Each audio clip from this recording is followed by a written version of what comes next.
Diplômé de l'École nationale de l'humour depuis 2008, ces jours-ci, vous pouvez le voir dans une des nombreuses salles, de nombreuses dates affichées sur son site web, soit Tiré à blanc, son nouveau one-man show. Sébastien Haché, salut! Bonjour! Salut! Belle chemise. Merci, merci. Tu t'es mis beau pour moi en plus? Oui, absolument. Je savais que tu étais pas mal beau, fait que j'avais de la pression. Je savais, on me le dit souvent. Hey, merci d'être là dans nos studios. Pourquoi Tiré à blanc? Parce que je tire à blanc, tout simplement, en fait. Tu sais qu'Alec Baldwin, ça n'a pas bien fini, là. Ouais, mais je tire juste à blanc. Non, on n'embarque pas là-dedans. Ah, OK. Mais en fait, tirer à blanc, en fait, c'est une expression de bonhomme, en fait, là, que peut-être que vous avez déjà entendu, qui en fait, pour dire que je fais pas de spermatozoïdes. Ah, OK. C'est ça l'affaire. Mais tu en as produit beaucoup assez, en tout cas, pour avoir un enfant. Oui, c'est ça, mais ça a été un processus de 4 ans là, d'ouvrage pour réussir à se rendre là.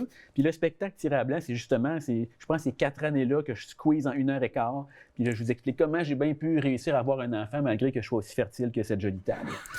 Je comprends que cette jolie table n'est peut-être pas inspirante pour amener bien du monde. Mais par contre, discourons sur ton spectacle parce que moi, ce que je trouve intéressant, c'est justement que tu as voulu parler du processus pour avoir un enfant. Tu as voulu l'amener justement, comme tu disais, partager ton vécu, l'amener d'une manière quand même drôle. Mais c'est toujours un défi quand même. Ouais. De partir de quelque chose qui peut être tragique parce que c'est des situations de gens dans la salle qui ont peut-être essayé d'avoir des enfants qui n'en sont peut-être pas arrivés, malheureusement, pour toutes sortes de raisons. Toi, ça a été heureux. Bon, c'est une fin heureuse parce que tu as ton petit Théo qui est avec toi toujours, mais quand même, comment on en arrive à réussir à est-ce qu'on part du principe que tout peut être drôle, tout dépendant de la façon dont il s'y prend? Oui, je pense que tout peut être drôle, effectivement. Est-ce que tout le monde peut rendre tout drôle à tout moment? Je ne crois pas, mais je pense que tout peut être drôle. Je pense que l'ayant vécu, puis moi, le spectacle, je me suis pas levé un matin en me disant je vais écrire un spectacle là-dessus. J'ai écrit ça au fur et à mesure sans me douter qu'il y aurait un spectacle au bout. Je documentais par des numéros sans le savoir. OK. Au fur et à mesure, tu documentais chaque séance dans l'intimité avec ta blonde. Non? Oui, mais ça, c'est sur un petit cadenas. Là, okay. C'est barré, puis personne ne peut voir ça. C'est vraiment juste pour moi. Okay.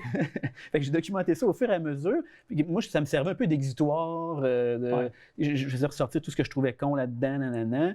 Puis c'est sûr que les premières versions, c'était pas les versions les plus drôles parce que veux pas, c'était teinté de beaucoup de frustration, des fois d'amertume, nanana. Mais il faut avoir du recul aussi par rapport à ça. Est-ce que ça a pris 1 an, 2 ans, 3 ans? Ça s'est construit sur plusieurs années, j'imagine. Oui, c'est fait sur plusieurs années. Puis, mon gars, il est né, ça fait 1 an et demi. Fait que le spectacle, il commence là. Ouais. Donc, tu vois, ça a quand même pris un certain recul d'être capable de tout mettre ça ensemble, puis de créer un fil conducteur là-dedans, puis que ça soit pas trop... j'allais dire pas trop chaud là, dans ma tête, mais en même temps, moi, toute cette expérience-là est teintée de réussite parce que ça a fonctionné. Fait qu'au final, je reste avec un souvenir assez positif de tout ça parce que ça a marché. Oui, c'est ça. Puis en même temps, pour toi, sur scène, quand tu le présentes, est-ce que c'est une manière très physique, là, dans le sens que est-ce que tu as à l'appui ces stand-up comiques purs et durs, comme on peut voir présentement chez la plupart de nos humoristes, là, c'est ce qui est en vogue? C'est pas mal ça. C'est vraiment du stand-up. C'est moi qui vous raconte toute cette affaire-là, de pourquoi je suis infertile à là, je l'ai eu, mon bébé, puis j'angoisse bien raide parce que on sait pas, il peut mourir à tout moment, c'est ça que... Oui, mais est-ce que présentement, tu sais, ta relation avec lui, est-ce que par le fait que tu as raconté, que tu racontes ce spectacle, dans ce spectacle-là, l'histoire liée à Théo, est-ce que ça te rapproche de ton fils? Est-ce qu'en quelque sorte, il y a une forme d'amour qui est né ou de lien supplémentaire, tu penses? Ou je comprends qu'il est peut-être trop jeune pour comprendre encore, là, mais... il y a un bon lien business entre lui et moi, visiblement. Là. Parce que je fais plein d'argent sur son dos. C'est ça, merci de m'avoir donné une inspiration. Mais en fait, au début, ça a vraiment mis une relation un peu bizarre. Au début, en fait, juste le fait que ça a été tellement de travail puis tellement d'ouvrage pour réussir à avoir cet enfant-là qu'au début, je me sentais mal comme de le chicaner. Ah oui? J'osais comme pas me fâcher. J'ai tellement voulu, ça a tellement été d'ouvrage. Mais maintenant, il te fait assez suer à ce temps que tu n'as pas le choix de te fâcher, c'est ça? Exactement. Vous avez des enfants, vous?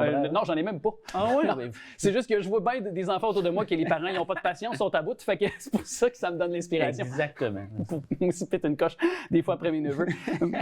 Mais je vois que tu as l'air, très zen. Tu as l'air... C'est du théâtre. C'est du théâtre. Parfait, mais moi, je le cache pas. Je bouge toujours de la patte. Il y a mon réalisateur, Alain, qui me dit toujours arrête de shaker de la patte, arrête de shaker de la patte. Mais on partage ça pour vrai en commun, je pense, à un niveau de stress élevé. Ouais. Puis tu décides aussi de donner des conférences dans les écoles, je pense dans des entreprises aussi.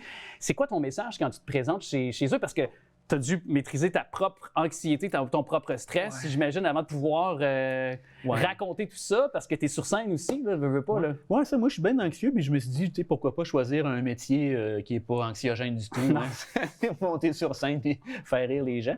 Mais ouais, j'ai appris à gérer mon anxiété, puis en fait, ce que je vais te dire dans les conférences, c'est qu'est-ce que moi m'a beaucoup aidé à gérer mon entreprise. T'es une entreprise aussi, tu sais. Oui.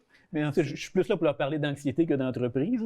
Fait que, je leur parle de qu'est-ce que moi m'a aidé. Donc, qu'est-ce que c'est l'anxiété, d'où est-ce que ça vient, pourquoi ça arrive, pourquoi il ne faut pas en avoir peur.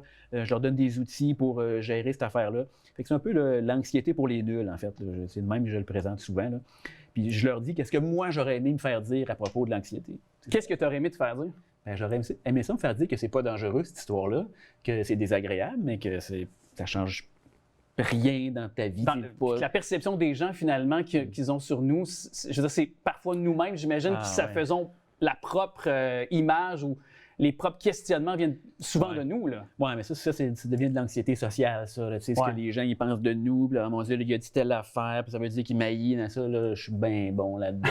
En ce moment, je suis sûr que tu m'haïs. Oui, totalement. Tu as tout compris. Je te déteste. Bon, c'est réglé. Au moins, on en a le cœur net. Oui, aussi. On l'a redit à cette émission. Mais pour vrai, je trouve ça très porteur, ce que tu nous dis. Puis l'humour est une bonne façon, j'imagine, de désamorcer toute situation d'anxiété ou de stress. Ben oui, puis je m'en sers beaucoup pendant la conférence, parce que moi, j'appelle ça mettre la pilule dans le Nutella. Là, c'est que je passe plein d'informations super abstraites et difficiles à comprendre, mais vu que je le présente avec des images de fun, des petites blagounettes, ben ça passe bien mieux, les gens le retiennent mieux. Puis surtout, comme tu disais, je fais beaucoup la conférence avec des ados, ben c'est plus facile de garder leur attention quand c'est comique que d'aller leur rabattre les oreilles pendant 1 heure là, sur l'anxiété. C'est sûr, regarde, tu as réussi pendant plusieurs minutes. Moi, je suis TDA.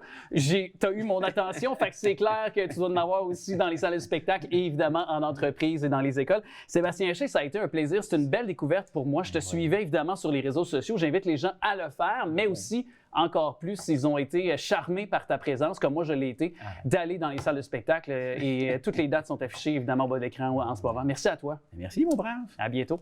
Merci. Bye bye.